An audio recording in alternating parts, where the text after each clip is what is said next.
that will engage state and local leaders to set and achieve ambitious goals for reducing homelessness in America. Homelessness was on the rise before the pandemic, and the last couple of years have just exacerbated the problem. On any given night, more than 500,000 Americans were enduring the pandemic without the safety and protection of a home. Thanks to the President's American Rescue Plan and Congress's Everybody's American Rescue Plan, communities now have historic housing resources to help more Americans obtain the safety of a stable home, including 70,000 emergency housing vouchers, $5 billion in home grants, and significant investments to preserve and protect housing on tribal lands.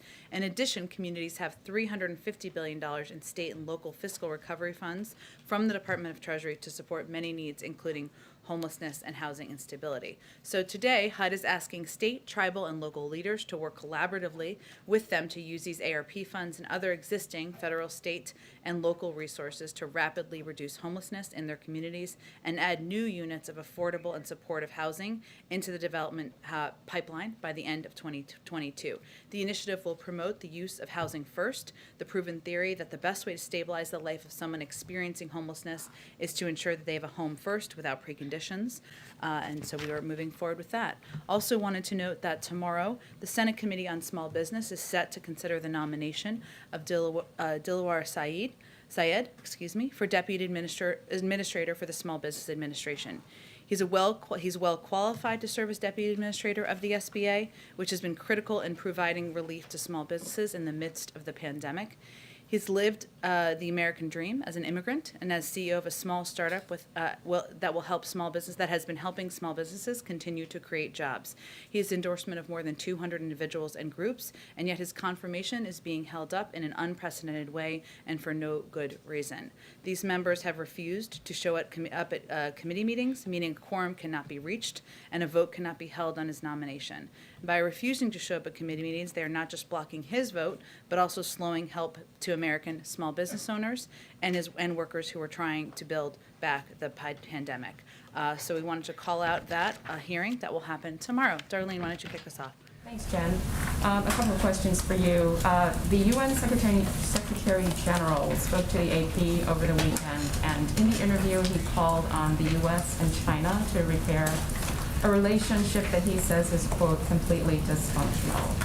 He warned of a potential new Cold War and said the U.S. and China need to be cooperating more on COVID and other global challenges. So how would you respond to the UN Secretary General on his call for the U.S. and China to be more friendly, I suppose? Well, first I would say the President's view and this administration's view is that our relationship with China is one not of conflict, but of competition. And so we wouldn't agree with the characterization of the relationship. As I would note in the readout of the President's call with President Xi just last week, a 90-minute call that covered an extensive list of topics. It was a conversation that was candid, but it was certainly not elevated. And we recognize that China is a country that, while we may take issue with some means they engage in the world, we also have areas we will want to continue to work together. And that is certainly many of the topics that were raised by the Secretary General. The President obviously has a meeting with him later this evening. I would also note that tomorrow the President will deliver a speech, as you all know, at the UN General Assembly, and he will make absolutely clear that he is not looking to pursue a new Cold War with any country in the world. We will continue to pursue our interests. We will continue to lift up global priorities, but that is not the objective or the policy of the United States. Another China-related question. Can you say how concerned the administration is about the stability of China's real estate sector, given the issues with China Evergrande? And is it the administration's view that the People's Bank of China can keep those issues from spilling over into other sectors and possibly affecting U.S. interests? Well, let me first note that this is a company based in China whose activities are overwhelmingly centered in China. That being said, we always are monitoring global markets, obviously from the Department of Treasury primarily, including the assessment of any risk to the U.S. economy, and stand prepared to respond appropriately if needed. But that monitoring would happen primarily from the Department of Treasury and our Secretary of Treasury, of course. One more really quickly. Is there any reaction from the White House to the conviction earlier today of the man who inspired Hotel Rwanda? He's a U.S. resident. He was a recipient of a Presidential Medal of Freedom. I understand, and I would like to get you a more comprehensive reaction to it. I know this is a question that others will have in the room, so let me venture to do that after the briefing. Go ahead. What does the President want to tell President Macron about the submarine deal? Well, first, I think, as had been noted in some reports, so let me just confirm this, I guess. The president will have a call. It has yet we're still working on the scheduling of it with President Macron in the coming days. And what I expect the president will do on that call is reaffirm our commitment to working with one of our oldest and closest partners on a range of challenges that the global community is facing. And he, of course, will discuss recent developments and our ongoing work together on a range of issues. Certainly our shared interest in the Indo-Pacific, but also a range of global challenges and issues. I would also note that the president spoke in his remarks last week, he acknowledged that France has a substantial Indo-Pacific presence and is a key partner and ally in strengthening security and prosperity. But most importantly, we continue to look forward to our close alliance with France, one of our strongest partnerships as we work to address a range of issues in the world. You have no plans to abandon the submarine deal, do you? No, we do not. Secondly, back in July, you opted not to lift the travel restrictions on international visitors. What's changed between then and now? Well, back in July, we also announced that there were a series of working groups that were both interagency and working with a range of countries and partners in the world to determine what the most equitable and clear policies should be moving forward to resume broader international travel. And the older rules were not equitable in our view, and they were a bit confusing. And so this was an effort to pursue that. As was announced in a call earlier today, but I can reaffirm some of the specifics that were announced. Starting in November, we will be implementing, I should say, in early November, we'll be putting in place strict protocols to prevent the spread of COVID-19 from passengers flying internationally into the United States by requiring that adult foreign nationals traveling to the United States be fully vaccinated. Obviously, this is the conclusion of a policy process on that particular issue, an important one facing many people around the world. Go ahead. Hey, Jen, a few quick questions on COVID, and then I have Sure. a foreign policy question for you. Now that the FDA's vaccine advisors have recommended boosters for people 65 and up, how soon do you expect President Biden to get his booster shot, and will he do so on camera? He will do so, and he will do so on camera. I don't have a date for you exactly. It's important to note, just to take a slight step back, that there are still a couple of additional steps in the process. Well, we view the news on Friday as an important step forward in protecting more people, saving more lives. The steps now is that ACIP is planning to meet based on their recommendation. We're, of course, prepared to operationalize on the plan, and that includes having the president get his booster shot as well. Is the president still being tested for COVID regularly, and if so, how often? He is tested regularly. He was tested last week, and his test was negative, but he is tested regularly. Yes. And just lastly on this front, has he gotten or does he plan to get a flu shot? I will talk to his doctor. I got a flu shot last week. They're broadly available, but I will check and see if we have an answer to that question. And then just on the foreign policy front with the UN visit tomorrow, President Biden came into office declaring that America is back and vowing to reinvigorate U.S. alliances. But in recent weeks, we've seen European allies be unsettled by the execution of the U.S.'s withdrawal from Afghanistan. The administration has admitted to mistakenly killing 10 civilians in this drone strike. And now the U.S.'s oldest ally, France, has recalled its ambassador after being blindsided by this submarine deal with Australia. So my question to you is, how is the president going to restore U.S. credibility at the UN this week after all that? Well, why don't I give you a bit of what you can hear the president talk about tomorrow in his remarks. And obviously, as you know, he'll have a number of bilateral meetings tomorrow as well as later this week. And to the degree you all have questions, I'm happy to speak to those as well. But what you'll hear him talk about tomorrow is the president's going to lay out the case for why the next decade will determine our future, not just for the United States, but for the global community. And he will talk, and this will be a central part of his remarks, about the importance of reestablishing our alliances after the last several years. I also think it's important to note that reestablishing alliances doesn't mean that you won't have disagreements, or you won't have disagreements about how to approach any particular issue in the world. That is not the bar for having an alliance, an important partnership. That has never been, and it is not currently. and his with the goal, of course, of increasing the prospect of security and diminishing the prospect of war. He'll also make clear that for many of the greatest concerns we have, they cannot be solved or even addressed through the force of arms, whether that is preparing for the next pandemic, something the United States continues to be the global leader on, providing more vaccines to the world than every other country combined, addressing the threat of climate change as we look ahead to COP26, leveling the economic playing field, fighting for democracy at home and abroad, and against threats from cybersecurity, ranging from cybersecurity to emerging technologies and terrorism. Finally, he will also reaffirm that the United States is not turning inward, including as we look to the decision the United States made, the president made, to bring our troops home from Afghanistan. Anyone who reads that is not, in that way, is not reading it accurately. He will talk about his objective of turning our focus and our resources to the priorities and regions of the world that are the most consequential. But just given what's happened in recent weeks and some of the criticism that he's faced in many of the capitals of the allies whose partnerships he planned to, and vowed to reinvigorate, does he believe there's work to be done to restore that credibility, or to Is there a address the country criticism that... Well, tell me which country is telling you that we don't have credibility in the world? I didn't say countries are saying there's no credibility, but there has been criticism in foreign capitals in recent weeks, including with many of those partners who the president said he was going to reinvigorate these alliances with. So how does he square? But what I think the reason I asked that question is because I think it's important to note that criticism of a decision is different from criticism of the credibility and leadership of the United States, broadly speaking. And if you look back through the course of the last several decades, prior to the last administration, there are points of disagreement, including when we have disagreed with the decisions other countries are making, points of when countries have disagreed with the decisions we're making. But the larger point here, and what you'll hear the president talk about tomorrow, is that we are committed to those alliances, and that always requires work from every president, from every global leader. And his commitment is to make sure we are directing our energy, our resources, our diplomacy, and our efforts on the biggest challenges we're facing in the world. And to him, that is the threat of climate, the threat of democracy, the importance of leveling the economic playing field, addressing and preparing for the next pandemic. Those are all issues that we will continue to work with our partners on, including those who may disagree with decisions we've made about a variety of issues. Go ahead, David.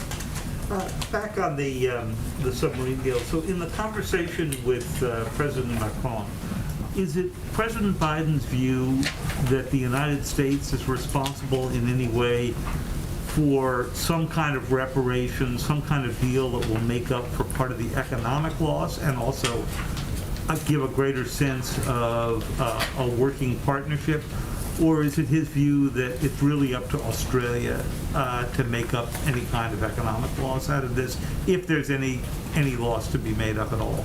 Well, I know from a range of reporting, including perhaps yours, that there were a couple hundred jobs that they anticipate being lost in France, and certainly that is a factor for them domestically. We understand that. But I think you can expect the president's call will be more about reaffirming our commitment, the United States' commitment to our alliance, to our partnership, and to working together on a range of issues, including security in the Indo-Pacific. That will be the broad focus of the call. More.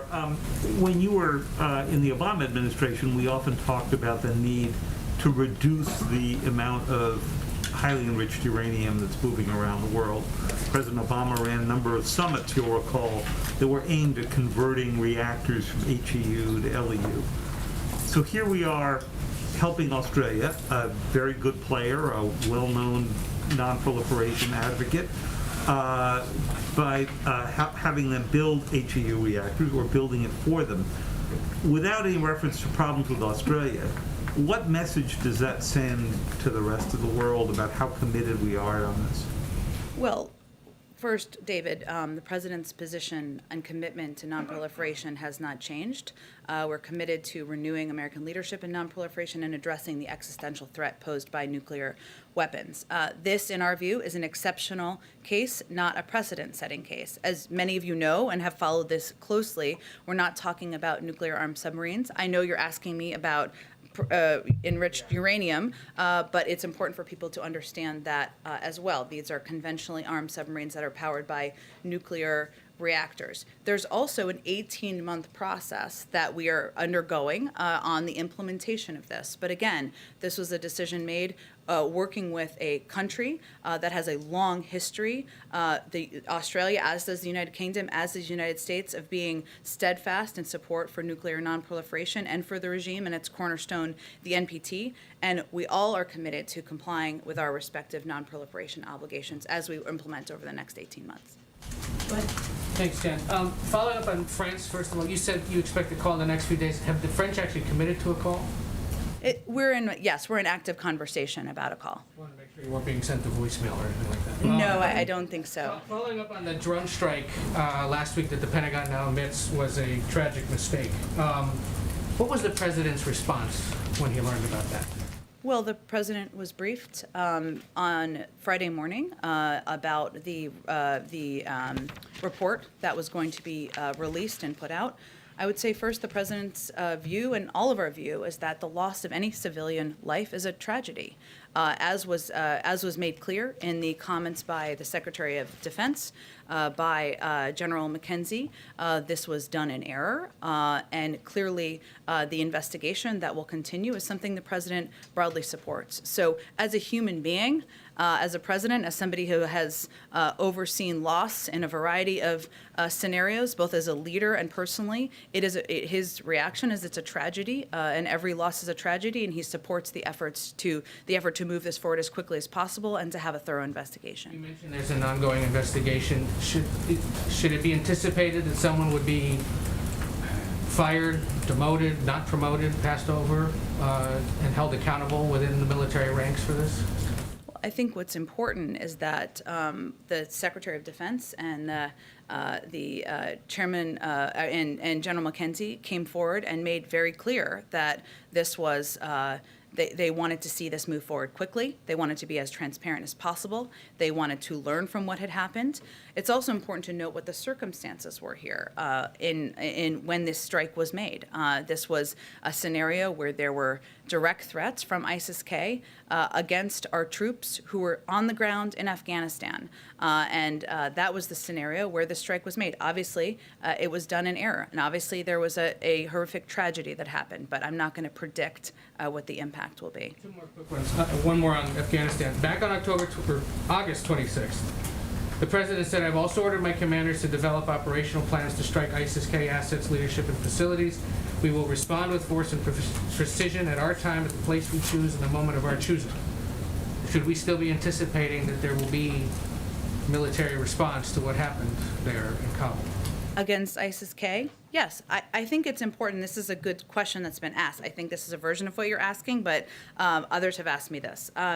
There's a difference between a self-defense strike based on an imminent threat to U.S. forces. That's why I referenced that, who were obviously on the ground, and these were threats, as you all lived through and covered, and as we communicated about in the moment. And an over-the-horizon strike, where we typically expect to have more time to assess both the threat and the potential target. That is a point General McKenzie made, an important point, I think, for people to understand as we assess over-the-horizon threats and targets moving forward in the future. So yes, at some point there may be something. Well, I would say, of course, the president's desire to continue to go after ISIS-K has not changed. Okay, and then just the one last one on that, unrelated. The issue of immigration, the ruling from the parliamentarian that legalization for Dreamers can't be part of the reconciliation is currently crafted.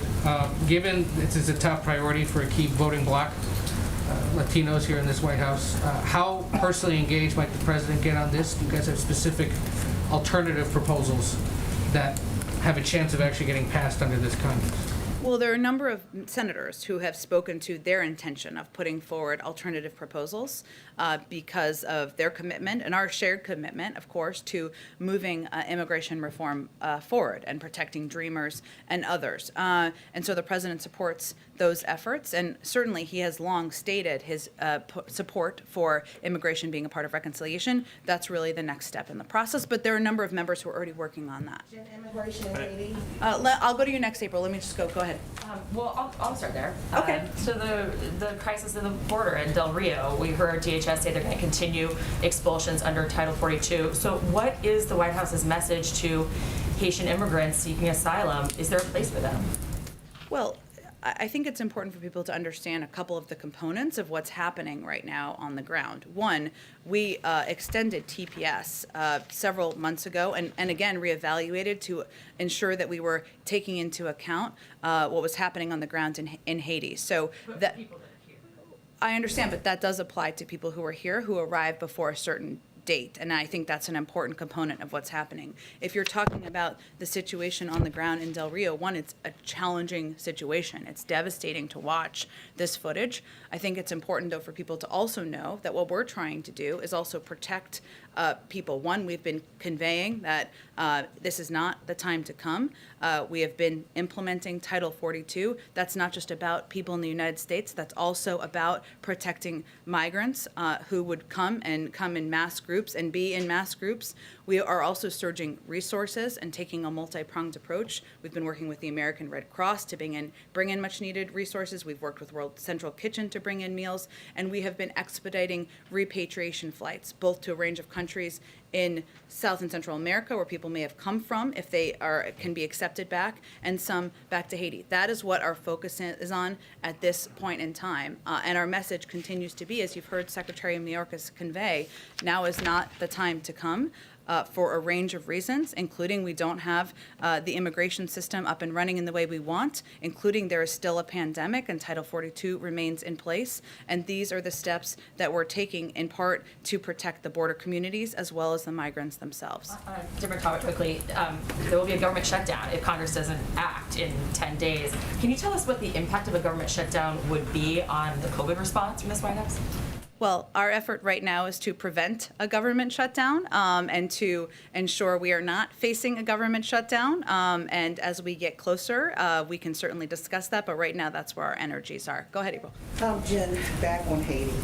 I hear that, but digging in the weeds a little bit more, the process for Haitian migrants has always in this nation been different than other nations. You have people like Congresswoman Sheila Jackson-Lee, who's calling for equal treatment and fairness when it comes to the Haitians at the border.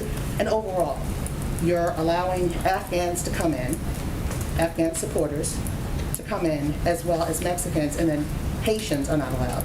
Can you speak to that, the issue of equity and fairness? Absolutely, April, and I appreciate your question. Let me just take these different pieces side by side, right? One, our immigration policy is not about one country or discriminating against one country over another. We want to end that and hopefully put an end to what we saw over the last 4 years. Let me start with Afghan allies. Afghans who are arriving in our country are entering in a sanctioned an orderly process that includes vetting and security screenings led by the Departments of State, Defense, and Homeland Security. It's not about one particular country of origin, but we've outlined very specifically in here what those processes look like as individuals who are evacuated go to lily pad countries, go through security vetting before they come to the United States on a range of programs. As it relates to individuals who are coming across the border, wherever they're coming from, whatever country they're coming from, Title 42 remains in place. There are a range of programs that people who are in the country can apply for or may be eligible for, including TPS for Haiti, which is something that we still are continuing to look at and review. The Secretary of State, the Secretary of Homeland Security are constantly assessing circumstances on the ground that would necessitate a TPS designation for any country. And they've obviously made a couple of designations over the course of the last couple of months as it relates to Haiti. And no matter whether it's the people who left, the Haitians that left in 2010 and traveled to South America and now trying to travel here, or the ones who left after this earthquake, either way, what is there for them to go back to when these planes are taking them back? The nation is in unrest. The president was assassinated. There are gangs that people are scared of.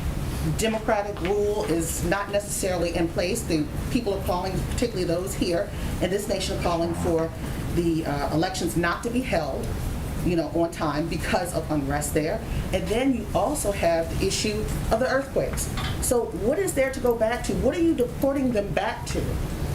Well, April, I will say that our objective and our focus is not only in implementing current immigration policies. We have also been working to provide a range of assistance, working closely with officials from the government as individuals are going back to Haiti to provide a range of financial assistance, to provide a range of technical assistance. That is ongoing. And we certainly support and want to be good actors in supporting Haiti during a very difficult time, as you noted, with a government that is still working to get back to a point of stability with recovery from an earthquake. And that's why we have a range of programs, options, as well as financial support in place.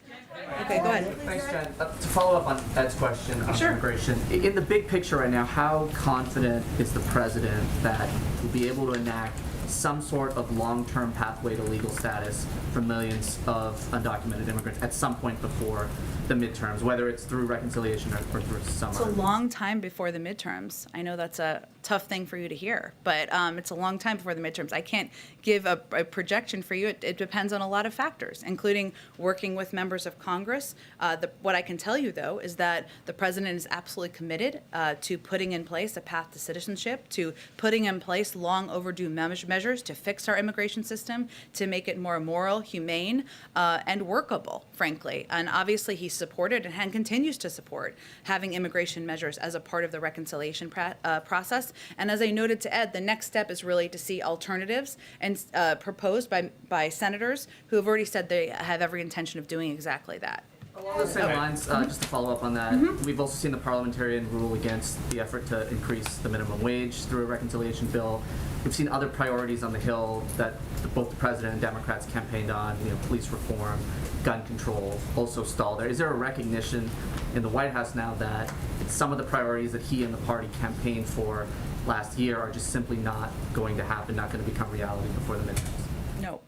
Go ahead. Thank you, Jen. Back to the drone strike. You said last month our over-the-horizon capacity can work and has worked in going after ISIS targets and killing people who went after our troops, but you guys didn't kill people who went after our troops. You killed 10 civilians, including 7 children. So does the president still think these over-the-horizon strikes can work? Absolutely. And I will just reiterate, as our Secretary of Defense conveyed, as General McKenzie conveyed, that there was a serious mistake. The Secretary of Defense has authorized, as I noted before, a thorough review of the investigation just completed by U.S. Central Command, including the degree to which the investigation considered all available context and information, the degree to which accountability measures need to be taken, at which level, and the degree to which strike authorities' procedures and processes need to be altered in the future. That's an important process. I would note, which I noted earlier, that there's a difference between a self-defense strike, which is exactly what this was, and I would note there was one prior to this that was a successful self-defense strike, and those that is posing an imminent threat to U.S. forces, who were, as we all know, on the ground at that time, facing real threats in real time, and an over-the-horizon strike, where we typically expect to have more time to assess both the threat and the potential target. That is a different approach, and it requires a different approach, and is a different approach internally, and General McKenzie spoke to that last week as well. Some of the victims' relatives are saying that they want to be relocated here. Is that something that the administration is going to help them do? I'm not aware of that request or that ask. I'm happy to certainly speak to our national security team and see what that process would look like. A question about what's going on at the border. Is somebody asking the foreign nationals who are walking into Del Rio, Texas and setting up camps on this side of the border for proof of vaccination or a negative COVID test? Well, first of all, I can readdress for you or re-talk you through what steps we take. That is the policy for people who fly into the country. So if somebody walks into the country right across the river, does somebody ask them to see their vaccination card? Well, let me explain to you again, Peter, how our process works. As individuals come across the border, and they are both assessed for whether they have any symptoms. If they have symptoms, the intention is for them to be quarantined. That is our process. They're not intending to stay here for a lengthy period of time. I don't think it's the same thing.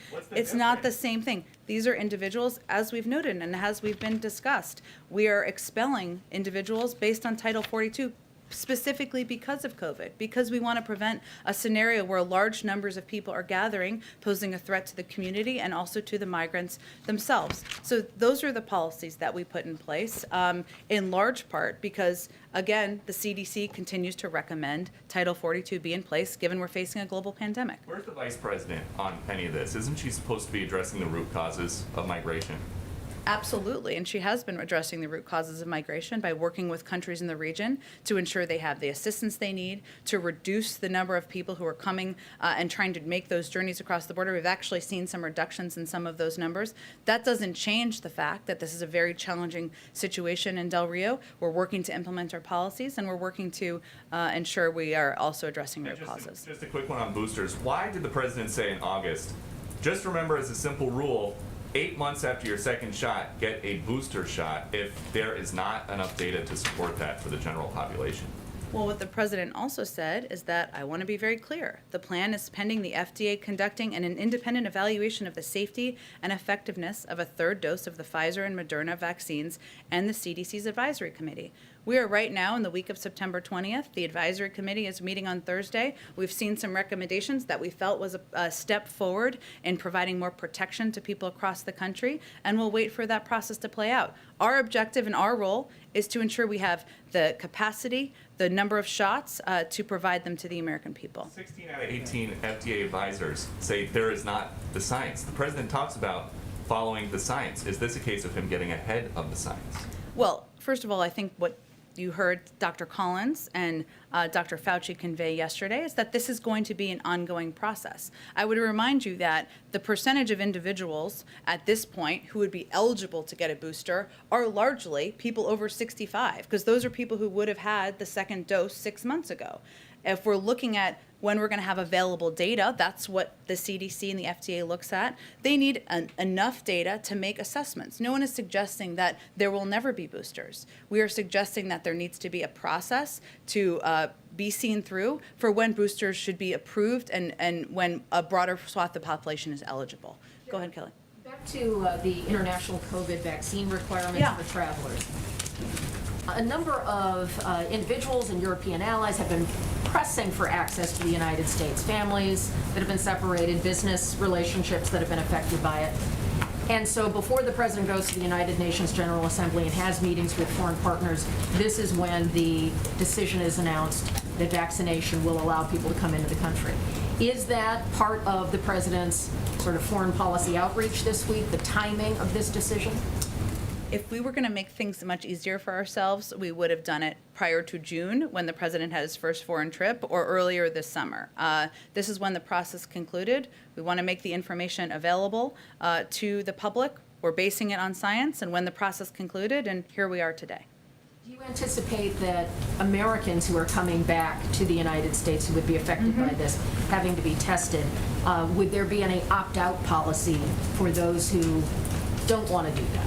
You mean people who don't want to be vaccinated, who are Americans? Yeah, unvaccinated Americans who would be flying home from foreign travel. So there would still be requirements for for individuals, Americans who are not vaccinated, including providing proof of a negative test result taken within 1 day of their departure, and providing proof they have purchased a viral test to be taken after arrival for Americans who are not fully vaccinated, which at this point would obviously apply to children as well. And one last point, given the whole political timing, or at least the timing seen in a political context of this vaccine requirement, following up on what Jeremy was asking, does the president go into UNGA knowing that his relationship with allies has hit a bumpy patch?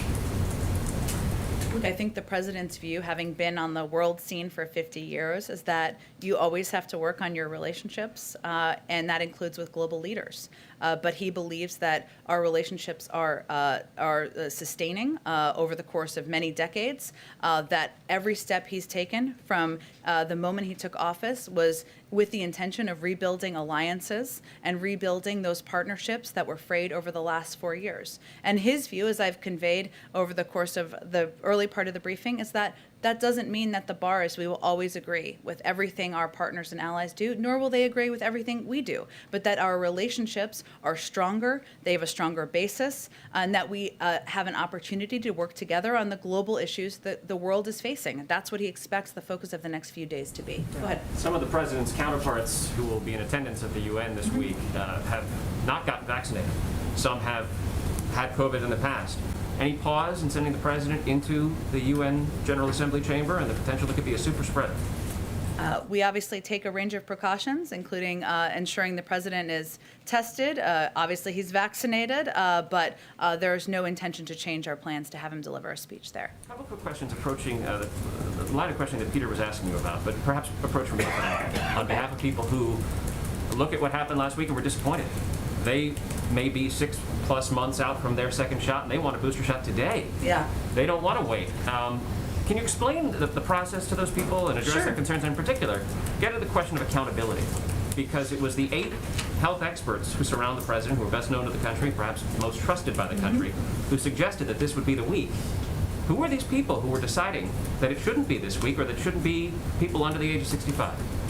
Well, even those 8 health experts who, you're right, put out the statement in August based on data that they had available to them as health experts, suggesting the waning influence, or the waning impact, I should say, the waning effectiveness of vaccines.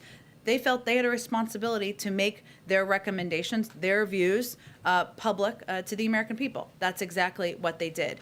There's also a process in place for a reason. And I would say, I think any of us would say, to anyone who's frustrated or who wants to have their booster shot now, that process is in place for a reason, so that you can trust what the final recommendation and the final outcome is.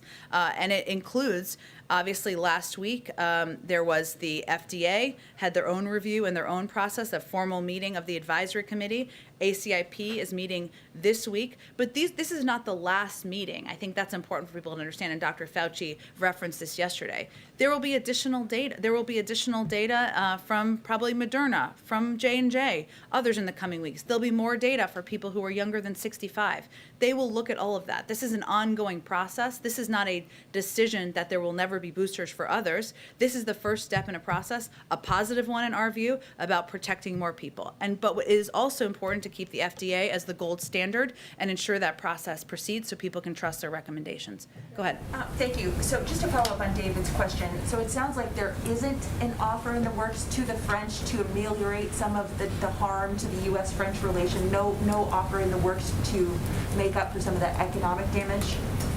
The real focus of the meeting, or of the call, I should say, whenever it's finalized and scheduled, is about reaffirming our commitment, the President's commitment, the United States commitment to our partnership, and to working together on a range of issues, including the Indo-Pacific. So just to clarify, that means we're not offering the French anything? I'm not aware of a plan to offer anything. And then on that drone strike, do you know if there's any discussion for the administration or for the U.S. to pay some of the families of the victims of the drone strike?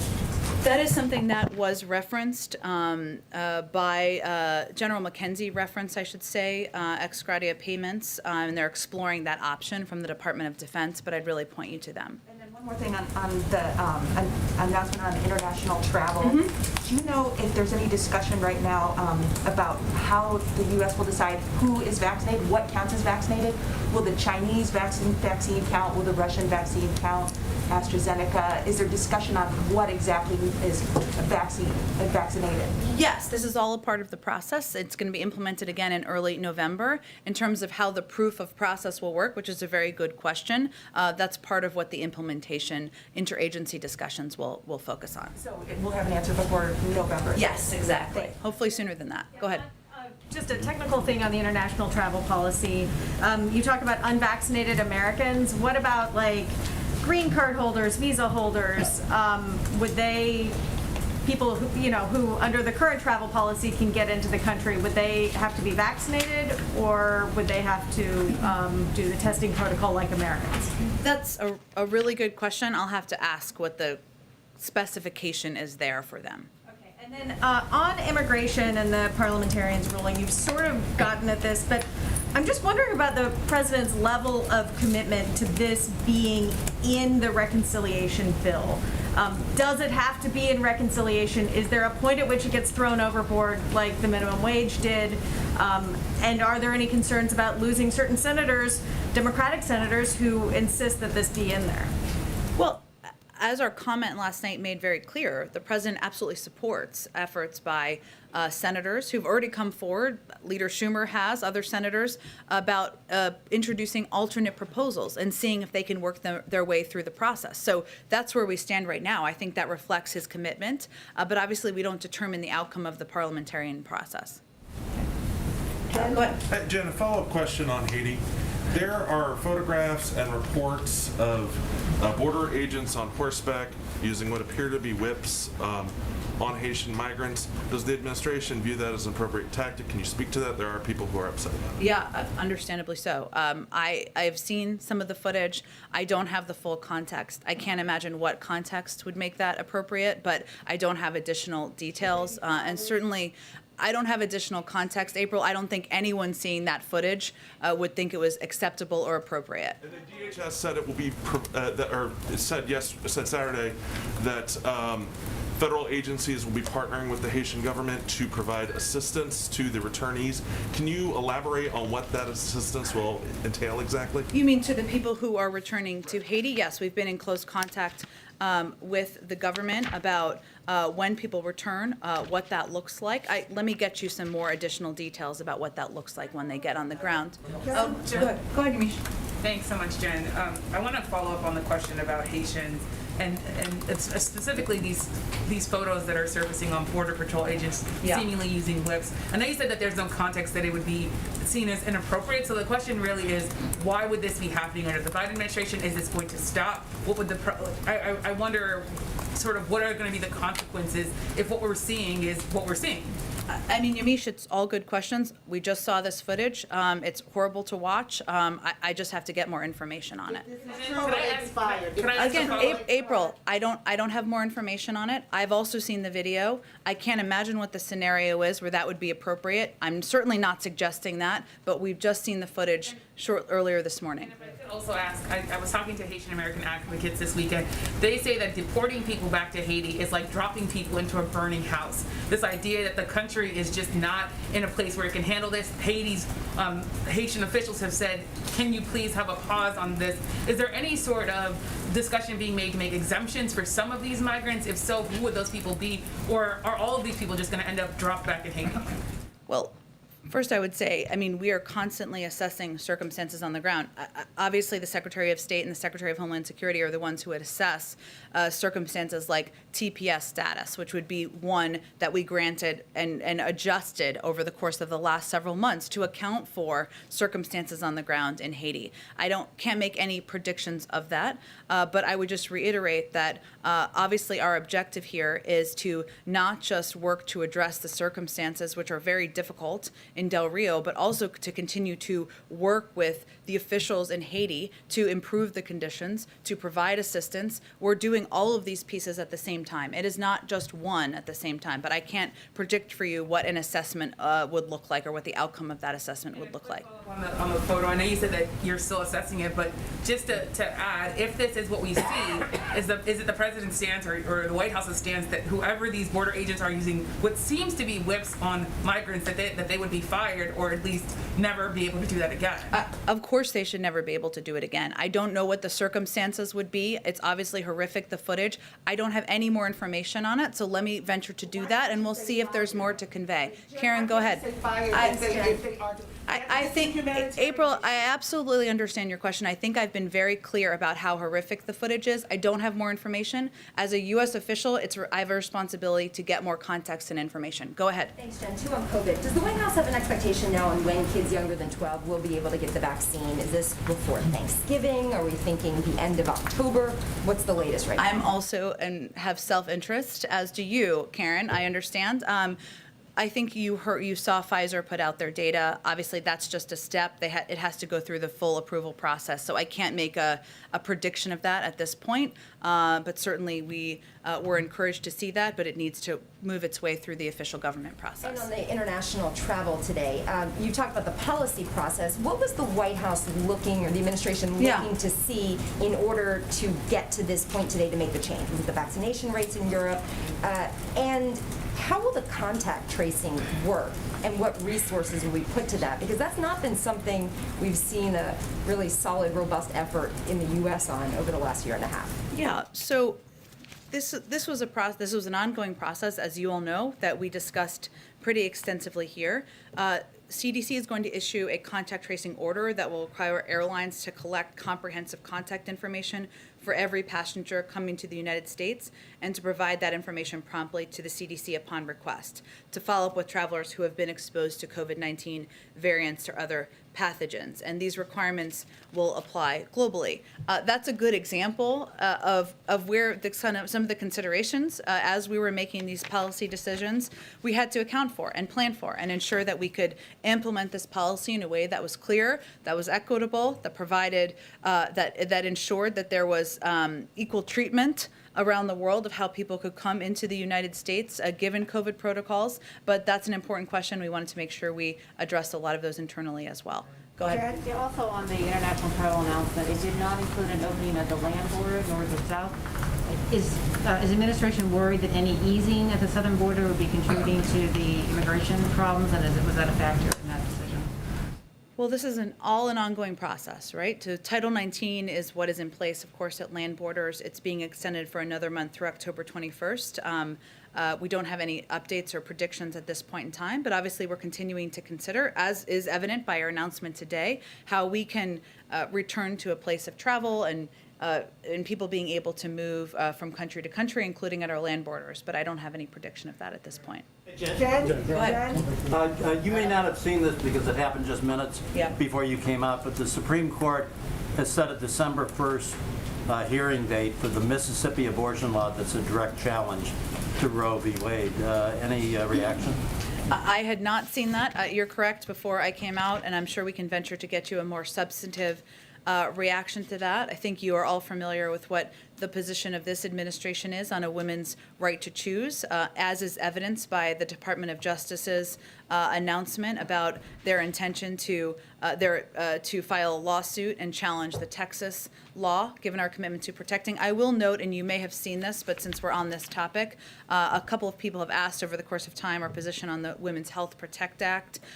We rolled out a statement of administration policy and strong support of this as well this morning. I know, different question, but same pool of topics. Go ahead. Thank you so much. Following up on Haiti, some of the Haitian migrants at the border told VOA that they were treated worse than their Spanish-speaking counterparts, that they were denied the chance to change clothing, that they were not given adequate information on their deportation or their deportation status. And we had one guy say to us, it was like being in jail. No food, nothing. You know, what is your response to this? Is this policy? And then just secondly, Haitian Americans say that this mass deportation and this treatment of people at the border is the president going back on campaign promises to their community. In which campaign promise? To help them kind of get over some of the challenges facing Haiti, and also to help people migrate to the U.S. Well, the president committed to extending temporary protected status to Haiti, which is something he did. And he extended that, we extended that to a longer period of time to account for the turmoil on the ground following the assassination on the ground of their leader. So that was the campaign commitment that he made. But I think I can assure people that that is not our policy. Obviously, any circumstance where individuals are not treated humanely, whether they are coming to our border or not, is not in line with the Biden administration policies. This is clearly a very challenging circumstance on the ground, one where we have worked under our Department of Homeland Security to expedite surge resources, which includes World Central Kitchen bringing in meals, the American Red Cross bringing in much-needed resources to the population. These are all steps we've taken from a humanitarian perspective. It does not mean that every individual, that there aren't individuals, as you evidenced, that didn't have experiences where they did not have access to these resources. But our policy is to provide resources, is to treat people humanely. But we also need to implement what is our law and what is our and what that is implementing Title 42 and continuing to ensure that people who are not coming here lawfully are sent back to the countries they came from. Go ahead. Okay, last one. Two Okay. questions. Yep. On the French sub deal. Lockheed Martin had a major part of that contract between the Australians and the French headquarters down the street, or not far from here. Are they going to be carried over into the new U.S. UK deal? Do you know? Are they going to be involved in that? I'd have to check on the specifics of the deal. Second question. When's the president going to hold another news conference where we can ask our questions to him about all these issues, about inflation, about the border in Afghanistan? Well, the president took questions probably 4 or 5 times last week, so I would point you to that. Thanks, everyone. Can we see about getting the Homeland Security Secretary to come here Sure. and answer questions instead of going to Texas? We can, but it's important for us to go to Texas. Great. Thanks, everyone.